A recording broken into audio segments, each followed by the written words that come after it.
అస్సలాము అలైకుం వరహ్మతుల్లాహి వబరకాతుహు. ఒక అమెరికన్ శాస్త్రవేత్త ఒకసారి సౌదీ అరేబియాకు వచ్చి హజర్ అల్ అస్వద్ అని పిలువబడే నల్లరాయి దైవిక వస్తువు కాదని, కేవలం ఒక సాధారణ ఉల్కాశిల మాత్రమేనని నిరూపిస్తానని ధైర్యంగా ప్రకటించాడు. అయితే తన పరిశోధన ప్రారంభించిన తరువాత అతను అలాంటి అద్భుతమైన అనుభవాన్ని ఎదుర్కొన్నాడు. అది అతని విశ్వాసాలను పూర్తిగా మార్చివేసింది. అతను ఇక తనను తాను నియంత్రించలేకపోయాడు. చివరికి ఇస్లాంను స్వీకరించాడు. అల్లాహు అక్బర్! కాని అతనికి ఏమి జరిగింది? ఈ నల్లరాయి నీటిలో ఎందుకు మునిగిపోదు? ఈ నల్లరాయి యొక్క ఒక భాగం ఎందుకు ఇంగ్లండ్కు తీసుకెళ్లబడింది? ఈ అద్భుతమైన ప్రశ్నలకు సమాధానాలు కనుగొనడానికి ముందుగా ఈ నల్లరాయి భూమిపైకి ఎలా వచ్చిందో అర్థం చేసుకోవాలి. ఒకరోజు ఈ పవిత్ర నల్లరాయిని ముద్దు పెట్టుకోవాలని మీరు కలలు కంటే కామెంట్లలో ఇన్షా అల్లాహ్ అని రాయండి. ఈ వీడియోను లైక్ చేయండి. మా ఛానల్కు సబ్స్క్రైబ్ చేయడం మర్చిపోవద్దు. కాబట్టి ప్రయాణం ప్రారంభిద్దాం. అస్సలాము అలైకుం ప్రియమైన వీక్షకులారా! అరబిక్లో ఈ పవిత్ర వస్తువును హజర్ అల్ అస్వద్ అని పిలుస్తారు. ఇంగ్లీష్లో దీని అర్థం బ్లాక్ స్టోన్. ఇది పవిత్ర కాబా యొక్క తూర్పు మూలలో స్థాపించబడింది. విశ్వాసులు మరియు పండితుల ఆసక్తి కేంద్రంగా ఎప్పటినుంచో నిలిచి ఉంది. ఇస్లాంలో దీని ఉనికి లోతైన ఆధ్యాత్మిక మరియు ప్రతీకాత్మక అర్థాన్ని కలిగి ఉన్నప్పటికీ, దీని నిజమైన ఉత్పత్తి రహస్యం వివిధ రంగాలలోని వ్యక్తులలో ఆసక్తిని రేకెత్తిస్తుంది. నల్లరాయికి సుదీర్ఘమైన మరియు అర్థవంతమైన చరిత్ర ఉంది. ఇది ఇస్లాంలో అత్యంత ముఖ్యమైన రాళ్లలో ఒకటిగా చేస్తుంది. ప్రవక్త ఇబ్రాహీం అలైహిస్సలాం కాలం నుండి ప్రవక్త ముహమ్మద్ సల్లల్లాహు అలైహి వసల్లం వరకు ఈ రాయి పవిత్ర కాబా యొక్క భాగంగా కొనసాగుతోంది. లోతైన ఆధ్యాత్మిక ప్రాముఖ్యతను కలిగి ఉంది. నల్లరాయి మొదట భూమిపైకి వచ్చిన విషయంలో వివిధ కథలు ఉన్నాయి. ఒక కథనం ప్రకారం ప్రవక్త ఆదం అలైహిస్సలాం స్వర్గం నుండి పంపబడినప్పుడు ఈ రాయి కూడా స్వర్గం నుండి దిగివచ్చిందని చెబుతుంది. అల్లాహ్ కోసం మొదటి ఆరాధనాలయాన్ని నిర్మించాల్సిన స్థలాన్ని ఖచ్చితంగా సూచించడానికి ఇది ఉద్దేశించబడింది. అయితే సాధారణంగా ఆమోదించబడిన సంస్కరణ ప్రవక్త ఇబ్రాహీం అలైహిస్సలాం మరియు అతని కుమారుడు ప్రవక్త ఇస్మాయిల్ సలాంలతో సంబంధం కలిగి ఉంది. ఈ కథ ప్రకారం అల్లాహ్ ఆదేశం మేరకు వారు కాబాను నిర్మిస్తున్నప్పుడు నిర్మాణం యొక్క చివరి దశకు చేరుకున్నారు. ఆ క్షణంలో ప్రవక్త ఇబ్రాహీం అలైహిస్సలాం గోడలలో ఒకదానిలో ఒక ఖాళీని గమనించారు. ఆ స్థలానికి ఖచ్చితంగా సరిపోయే రాయిని వెతకమని ఆయన తన కుమారుడు ఇస్మాయిల్ అలైహిస్సలాంను అడిగారు. ఇస్మాయిల్ అన్నీ చోట్లా వెతికాడు, కాని సరైన రాయిని కనుగొనలేకపోయాడు. అతను తన తండ్రి వద్దకు తిరిగి వచ్చినప్పుడు గోడలో ఒక అందమైన మెరిసే రాయి ఇప్పటికే స్థాపించబడినట్లు చూసి ఆశ్చర్యపోయాడు. అది ఎక్కడి నుండి వచ్చిందని అతను తన తండ్రిని అడిగాడు. ప్రవక్త ఇబ్రాహీం అలైహిస్సలాం అతనితో దేవదూత జిబ్రీల్ అలైహిస్సలాం దాన్ని స్వర్గం నుండి తీసుకొచ్చాడని చెప్పాడు. నల్లరాయి గురించి మరింత చెప్పే ప్రవక్త ముహమ్మద్ సల్లల్లాహు అలైహి వసల్లం యొక్క ఒక ఆధికారిక హదీస్ కూడా ఉంది. స్వర్గం నుండి మొదట దిగివచ్చినప్పుడు రాయి తెల్లగా ఉండేదని, పాలకంటే ఎక్కువ మెరుపుతో ఉండేదని ఆయన చెప్పారు. కాని కాలక్రమేణా అల్లాహ్ నుండి క్షమాపణ కోరుతూ దాన్ని తాకిన వ్యక్తుల పాపాల కారణంగా అది నల్లగా మారింది. ఆధునిక కాలంలో నల్ల రాయి యొక్క రహస్యం మరియు సౌందర్యం ఇప్పటికీ దృష్టిని ఆకర్షిస్తూనే ఉంది. 2021లో సౌదీ అరేబియా ప్రభుత్వం అధునాతన ఫోటోగ్రఫీ టెక్నిక్లను ఉపయోగించి రాయి యొక్క హై రిజల్యూషన్ చిత్రాన్ని విడుదల చేసింది. ఈ చిత్రం 49,000 మెగాపిక్సెళ్లతో ఉంది.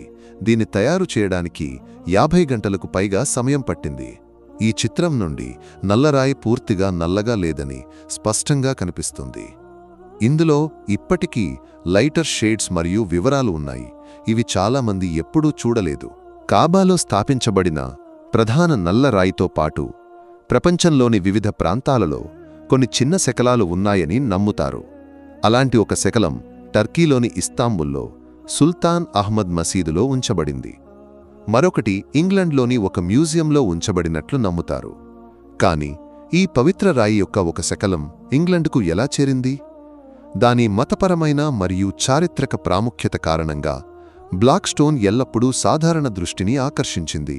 ముఖ్యంగా జియాలజీ రంగంలోని పరిశోధకులు మరియు శాస్త్రవేత్తల నుండి వారిలో చాలామంది ఈ ప్రత్యేక రాయి ఎలా ఏర్పడింది, ఎందుకు తయారైంది అని అర్థం చేసుకోవాలని కోరుకున్నారు.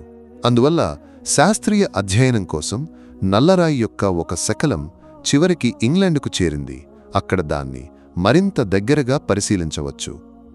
చాలా సంవత్సరాల పరిశోధన తర్వాత శాస్త్రవేత్తలు నల్లరాయి యొక్క ఉత్పత్తి గురించి వివిధ ఆలోచనలను ప్రతిపాదించారు.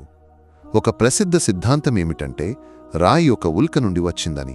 ఈ ఆలోచన ఒక శాటిలైట్ ఉల్క కాటలాగ్ నుండి వచ్చింది. ఇది నల్లరాయిని ఏరోలైట్ ఉల్కగా వర్గీకరించింది. ఇది సాధారణ రాయితో సమానమైన ఒక రకమైన అంతరిక్షశిల. చాలా ఉల్కలలో ఉండే ఇనుము లేదా నికెల్ కంటే తక్కువగా ఉంటుంది.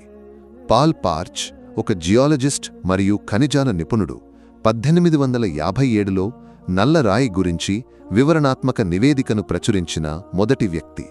రాయి సుమారు 6000 సంవత్సరాల క్రితం విడిపోయిన ఒక ఉల్క శకలమని అతను నమ్మాడు.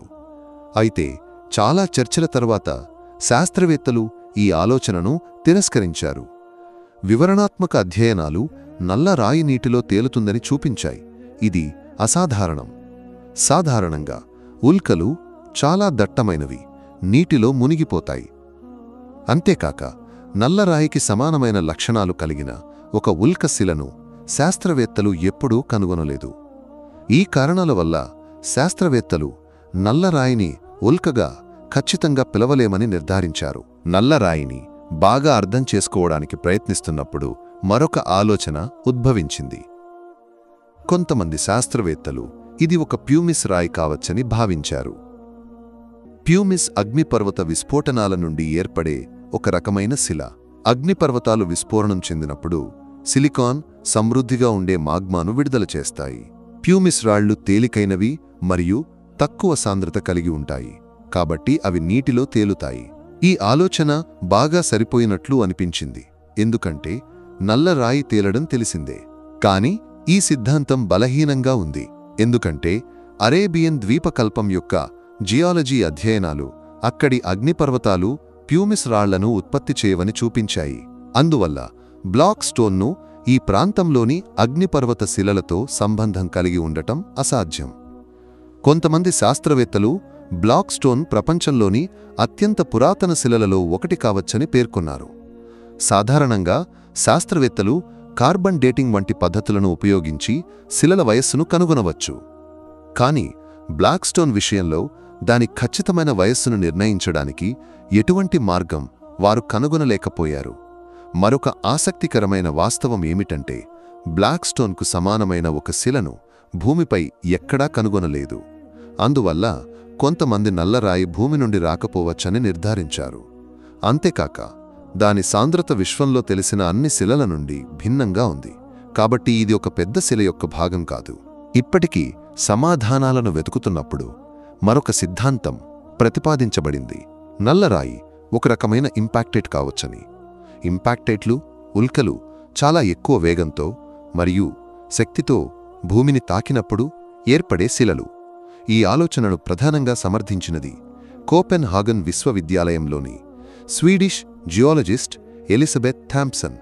సౌదీ అరేబియాలో రియాద్కు ఆగ్నేయంగా సుమారు 550 కిలోమీటర్లు దూరంలో ఉన్న వాబా గుండం వద్ద ఇంపాక్టైట్లు కనుగొనబడ్డాయి. ఈ గుండంలోని శిలలు బ్లాక్ స్టోన్కు సమానమైన లక్షణాలను కలిగి ఉన్నాయి, నీటిలో తేరడం వంటివి. అయితే ఈ సిద్ధాంతం తర్వాత తిరస్కరించబడింది, ఎందుకంటే వాబా గుండం 1704లో మాత్రమే ఏర్పడిందని కనుగొనబడింది. ఇది కాబా నిర్మించబడిన 4000 సంవత్సరాల కంటే చాలా కొత్తది. అందువల్ల బ్లాక్ స్టోన్ ఈ గుండం నుండి రావడం సాధ్యం కాదు. సంగ్రహించాలంటే బ్లాక్ స్టోన్ ఉల్క కాదు, అగ్నిపర్వత శిల కాదు, ఇంపాక్టైట్ కాదు. అనేక అధ్యయనాల మధ్య కూడా శాస్త్రవేత్తలు ఇప్పటికీ దాని రహస్యమైన ఉత్పత్తి గురించి స్పష్టమైన సమాధానం కనుగొనలేదు. చివరగా ఇస్లాంలో నల్లరాయి చాలా పవిత్రమైనప్పటికీ ముస్లింలు దాన్ని ఆరాధించరని తెలుసుకోవడం ముఖ్యం. వారు ఏకైక దైవమైన అల్లాహ్ను మాత్రమే ఆరాధిస్తారు.